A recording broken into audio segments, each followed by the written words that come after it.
اعوذ باللہ من الشیطان الرجیم بسم اللہ الرحمن الرحیم۔ السلام علیکم پیارے دوستو، آج جو واقعہ ہم پڑھیں گے وہ خنسہ رضی تعالیٰ عنہا کی ایمان افروز نصیحت کا ہے۔ تو چلیے شروع کرتے ہیں، سنتے بھی ہیں اور پڑھتے بھی ہیں۔ امیر المومنین حضرت عمر فاروق اعظم کے دور میں منی ابن حارثہ شبہانی قادسیہ کی طرف روانہ ہوئے تو لشکر میں سیدہ خنسہ بیوی بھی اپنے 4 بیٹوں کے ساتھ شریک تھیں۔ میدان جنگ میں لڑائی شروع ہونے سے ذرا پہلے سیدہ خنسہ نے اپنے 4 بیٹوں کو بلایا اور ان کو جہاد و قتال کے لیے تیار کرنا شروع کیا۔ انہوں نے اللہ کی راہ میں شہادت کا مقام و مرتبہ بیان کیا۔ آئیے اس عظیم عورت نے اس نازک اور مشکل وقت میں اپنے بیٹوں سے جو خطاب کیا اور انہیں جو ایمان اور افروز نصیحت کی، اس کے ایک حصے کا مطالعہ کرتے ہیں۔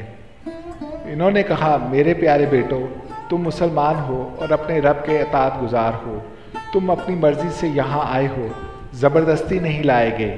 اس ذات کی قسم جس کے سوا کوئی معبود برحق نہیں، تم سب جس طرح ایک ماں کی اولاد ہو ویسے ہی ایک باپ کے بیٹے ہو۔ میں نے تمہارے باپ کی خیانت نہیں کی، نہ اپنے بھائیوں کو رسوا کیا ہے۔ میں نے تمہارے حسب و نسب کو عیب دار نہیں ہونے دیا اور نہ اس میں کوئی تبدیلی کی ہے۔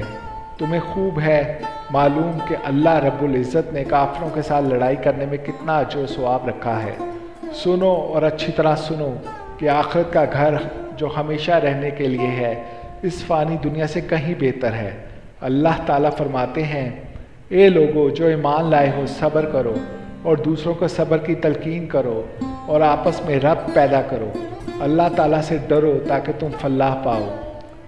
کل جب صبح کا سورج طلوع ہو تو تم دشمن کے ساتھ لڑائی کے لیے کمر بستہ ہو جاؤ اور دشمنان اسلام پر غلبہ حاصل کرو اور ان پر فتح پاؤ۔ اور جب تم دیکھو کہ لڑائی میں خوب گرمی اور تیزی آ گئی ہے اور جنگ کے شعلے بھڑک اٹھے ہیں تو پھر اس میں کود پڑو۔ پھر سیدہ خنسہ کے 4 بیٹے نہایت عزت و وقار اور ثابت قدمی کے ساتھ میدان جنگ میں کود پڑے اور تمام کے تمام شہید ہو گئے۔ جب سیدہ خنسہ کو ان کی شہادت کی خبر ملی تو اللہ ہی کا شکر ہے جس نے مجھے شہیدوں کی ماں بنایا ہے اور ان کو شہادت کا شرف حاصل ہوا ہے۔ میں اپنے رب سے یہ امید رکھتی ہوں کہ وہ مجھے جنت میں ان کے ساتھ اکٹھا کرے گا۔ یہ وہ دعا تھی جو انہوں نے اپنے بیٹوں کی شہادت کے بعد اللہ تعالیٰ سے کی۔ اللہ تعالیٰ ایسی بہادر ماؤں کو ہمارے درمیان ہمیشہ ہمیشہ رکھے، آمین یا رب العالمین۔